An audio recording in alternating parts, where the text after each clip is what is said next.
जय बालाजी महाराज। बालाजी महाराज की जय। तो आज हमारी स्टोरी स्त्री और सरकटे की होने वाली है। पिछले वाले पार्ट में हमने जाना था कि जो स्त्री है, जो कि एक चुड़ैल है, वो अब अच्छी हो चुकी है, किसी को चंदेरी में नुकसान किसी को नहीं पहुंचा रही है और अब उल्टा लोगों की यहाँ पर रक्षा कर रही है। किसी के घर के बाहर अब ये नहीं लिखा रहता है कि स्त्री कल आना। अब लोगों ने लिखना स्टार्ट कर दिया है कि हे स्त्री रक्षा करना। अब वो चंदेरी के लोगों की रक्षा करने लग गई है और उसकी पूजा भी होती है। तो अब ये सरकटा कौन है और ये कहाँ से आया है और ये क्यों आया है, आज की हमारी स्टोरी इसके बारे में ही होने वाली है। तो उससे पहले एक छोटी सी गुजारिश आपसे रहने वाली है कि अगर किसी भी भाई ने चैनल को सब्सक्राइब नहीं किया है तो प्लीज़ चैनल को सब्सक्राइब कर लीजिए। हमारे चैनल पे आपको हॉरर और सस्पिशियस चीज़ों से भरी हुई कहानियाँ सुनाई जाती हैं। तो चलिए स्टोरी स्टार्ट कर लेते हैं। जैसा कि पिछले पार्ट में हमने यहाँ पर जाना था कि स्त्री यहाँ पर एक पेशेवर वैश्या थी, जिसके चलते यहाँ पर गांव वालों ने उसको बेरहमी से मार डाला था, जिसका बदला वो डेली रात में आकर गांव वालों को मार कर लेती थी। लेकिन अब चीज़ें चेंज हो गई हैं, वो ठीक हो चुकी है और किसी को नहीं मारती, उल्टा रक्षा करती है। तो अब ये संकटा कौन है? तो सरकटा की कहानी जानने के लिए आपको पूरे 20-25 साल नहीं, आपको 200 साल पीछे जाना पड़ेगा। तो कहानी स्टार्ट होती है एक छोटे से गांव से, जहां पर एक छोटी बच्ची होती है जिसकी उम्र सिर्फ 16 साल है। इसके माँ बाप बचपन में ही गुजर जाते हैं, जिसके चलते इसके रिश्तेदार इसको बाजार में बेच देते हैं। बाजार में अच्छा दाम देकर एक दलाल इसको खरीद लेता है। थोड़ी सुंदर है दिखने में, इसलिए दलाल इसको ज़्यादा भाव में खरीदता है। अब इससे वेश्यावृत्ति का काम करवाने लग गया है, जो कि इसका फुल टाइम काम है। जैसा कि मैंने आप लोगों को बताया कि स्त्री यहाँ पर बाकी लड़कियों से थोड़ी सी यहाँ पर सुंदर है, तो इसका दाम यहाँ पर दलालों ने ज़्यादा रखा हुआ है। दाम ज़्यादा होने के कारण दलालों को इससे ज़्यादा बिजनेस भी मिल रहा है, जिसके चलते इसका अच्छे से ख्याल रखा जाता है। इसके खाने पीने का, रहने सहने का, पहनने ओढ़ने का, हर तरीके का अच्छे तरीके से इसका ध्यान रखा जाता है, जिसके चलते पूरे के पूरे चंदेरी में इसको फेमस और पॉपुलर होने में ज़्यादा टाइम नहीं लगता। हर कोई यहाँ पर स्त्री के बारे में जानता है कि बहुत सुंदर यहाँ पर एक वैश्या रहती है। पास के गांव के राजा के कान में भी ये बात पड़ने में टाइम नहीं लगता, और राजा चूंकि खुद नहीं आ सकता ऐसी जगहों पर, तो राजा अपनी बग्गी को भेजकर, जिसमें घोड़े लगे होते हैं, इसको अपने महल में अक्सर बुलाया करता था। एक बार की बात है, स्त्री को एक ऐसा ग्राहक मिलता है जो कि किसी रईस बड़े आदमी की औलाद नहीं है। एक मध्यम वर्गीय परिवार का एक लड़का है, जिसका नाम अजीत है। अजीत यहाँ पर जाता है दलाल के पास और कुछ छुट्टे पैसे, सब लोग यहाँ बड़ी बड़ी मुद्राएं दिया करते थे। ये राजाओं का टाइम है, लेकिन अजीत यहाँ पर छोटी छोटी मुद्राएं लेके आया है, मानो उसने बहुत दिन मेहनत करके इनको जमा किया है। किसी को नहीं पता था कि ये लड़का असल में स्त्री से यहाँ पर बेहद प्रेम करता है। मुद्राएं देके जैसे ही ये स्त्री के कमरे में जाता है, तो स्त्री को देख के इसकी आंखें फटी की फटी रह जाती हैं, क्योंकि स्त्री थी ही इतनी सुंदर। स्त्री इसको अंदर आने को कहती है, लेकिन इसकी नजरें ऊपर ही नहीं उठती। ऐसा देख के स्त्री को पहली बार ऐसा महसूस होता है कि कोई उससे भी शर्मा सकता है। देखते ही देखते ये काफ़ी बार स्त्री के पास आता है और यहाँ पर इनकी काफ़ी अच्छी दोस्ती भी हो जाती है, क्योंकि यही अकेला ऐसा एक शख्स था कि इतनी मुलाकातों के बाद भी इसने कभी स्त्री को छुआ भी नहीं था। स्त्री को इसकी ये बात बहुत ज़्यादा पसंद आती है और जल्द ही ये दोस्ती प्यार में बदल जाती है। प्यार की चर्चाएं भी बहुत जल्दी जोर पकड़ती हैं, जैसे जंगल में लगी हुई आग। धीरे धीरे पूरे इलाके में खुशबुसाहट शुरू हो जाती है कि स्त्री के किसी के प्यार में पड़ चुकी है और अब वो ज़्यादा ग्राहकों को अटेंड भी नहीं करती, ज़्यादा ग्राहकों को अपने पास नहीं बुलाती, 2-3 ग्राहक के बाद मना कर देती है। इनका प्यार यहाँ पर गांव वालों को बिल्कुल भी रास नहीं आता।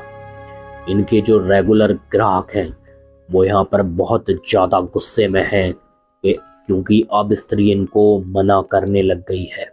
और यहाँ पर दलाल भी काफ़ी खुश नहीं नज़र आ रहे, क्योंकि उनका भी बिजनेस यहाँ पर धीरे धीरे नीचे जा रहा है। देखते ही देखते स्त्री की सुंदरता उसकी मौत का कारण बन जाती है और लोगों का गुस्सा इतना ज़्यादा बढ़ जाता है कि एक दिन पास का राजा स्त्री को यहाँ पर मौत की सजा सुना देता है। सारे गांव वाले जबरदस्ती यहाँ पर उसके घर में घुस जाते हैं और स्त्री को घसीटकर बाहर निकालते हैं और बीच चौराहे पर इसको मौत दे देते हैं मार मार कर। अजीत सिंह को जैसे ही ये बात पता चलती है, अजीत सिंह दूसरे शहर गया हुआ था व्यापार को लेकर, जल्दी से दौड़ा दौड़ा यहाँ पर चंदेरी आता है, लेकिन तब तक बहुत देर हो चुकी है। अजीत सिंह से ये बिल्कुल देखा नहीं जाता और वो टुकड़ों में यहाँ पर टूट जाता है, क्योंकि वो इन आपस में बहुत ही ज्यादा घना प्रेम करते थे।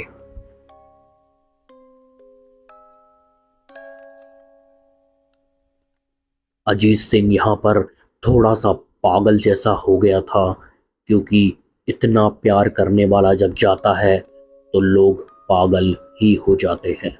अजीत सिंह यहाँ पर किसी भी चीज की सुध नहीं ले रहा था, ना ही खाने की, ना ही पीने की, ना ही अपने व्यापार में यहाँ पर किसी भी तरीके का इंटरेस्ट ले रहा था। किसी को पता नहीं था कि अजीत का ये प्यार उसको इस हद तक पहुंचा देगा।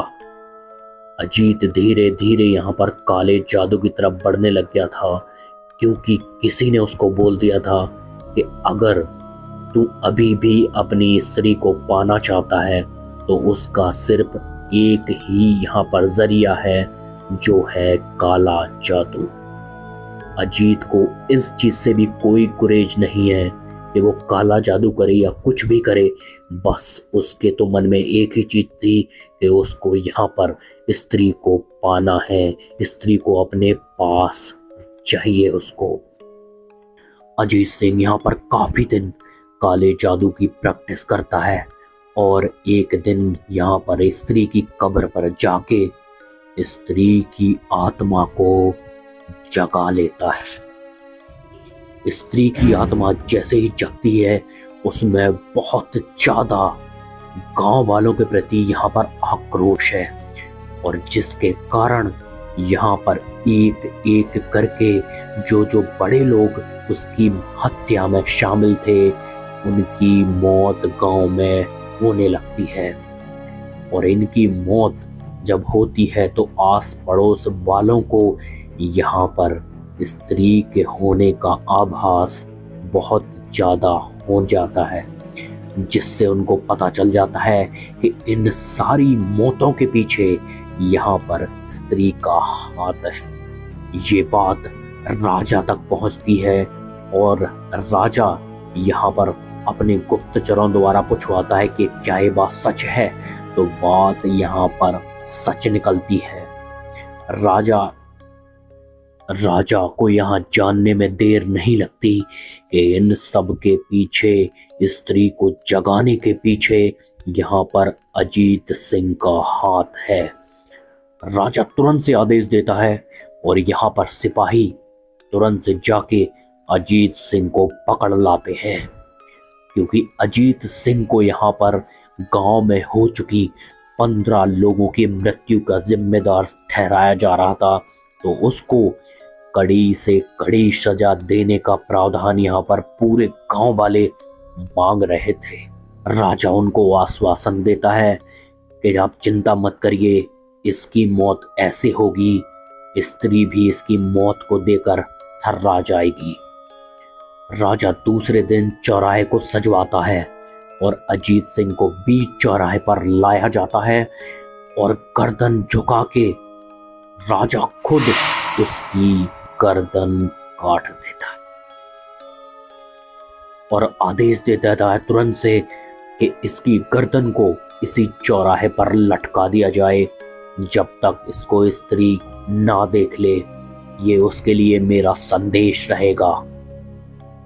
तो जैसे ही रात होती है, यहाँ पर स्त्री चंदेरी में जाती है और अजीत सिंह का बीच चौराहे पर कटा हुआ सर देख के बहुत ज्यादा दुखी होती है, जिससे पूरा गांव पूरी रात नहीं सोता, क्योंकि पूरी रात यहाँ पर स्त्री के चिल्लाने की आवाजें वो साफ सुन सकते थे। ये सरकटा कोई और नहीं बल्कि अजीत सिंह ही सरकटा है।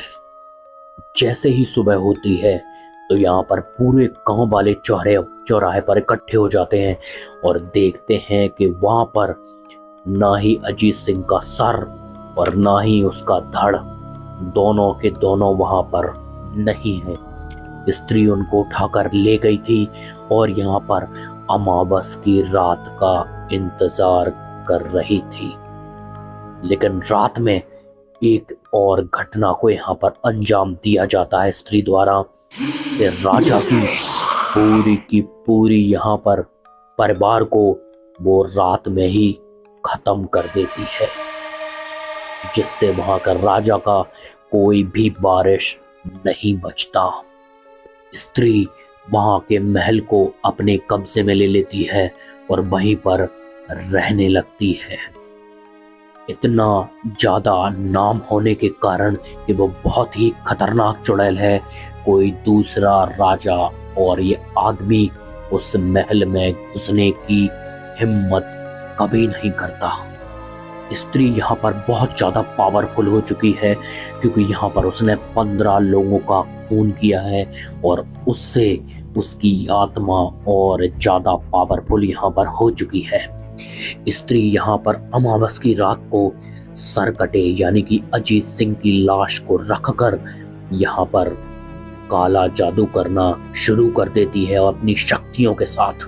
तो यहाँ पर अजीत सिंह जैसे ही यहाँ पर थोड़ी सी हरकत में आता है, स्त्री को समझने में देर नहीं लगती कि ये बहुत ही ज्यादा बड़ा संकट है और ये यहाँ पर आने वाली पीढ़ी के लिए बहुत बड़ा तूफान लेके आने वाला है। इसलिए स्त्री उसको जगा लेती है, लेकिन अपनी शक्तियों से उस पर एक बंधन लगा देती है, जिससे यहाँ पर सरकटा आजाद तो हो चुका था, लेकिन स्त्री के बिना कुछ नहीं कर सकता था। तो ये थी हमारी कहानी सरकटे की। अब सरकटा यहाँ पर क्या आतंक फैलाता है और ये स्त्री के अच्छे हो जाने के बाद गांव में फिर से क्यों आया है, चंदेरी में ये फिर से क्यों आया है, ये जानने के लिए पार्ट 2 को देखना जरूरी हो जाता है। इसलिए कमेंट बॉक्स में आप ज़्यादा से ज़्यादा कमेंट करिए कि पार्ट 2 मैं जल्दी से जल्दी आपके लिए लेकर आऊँ।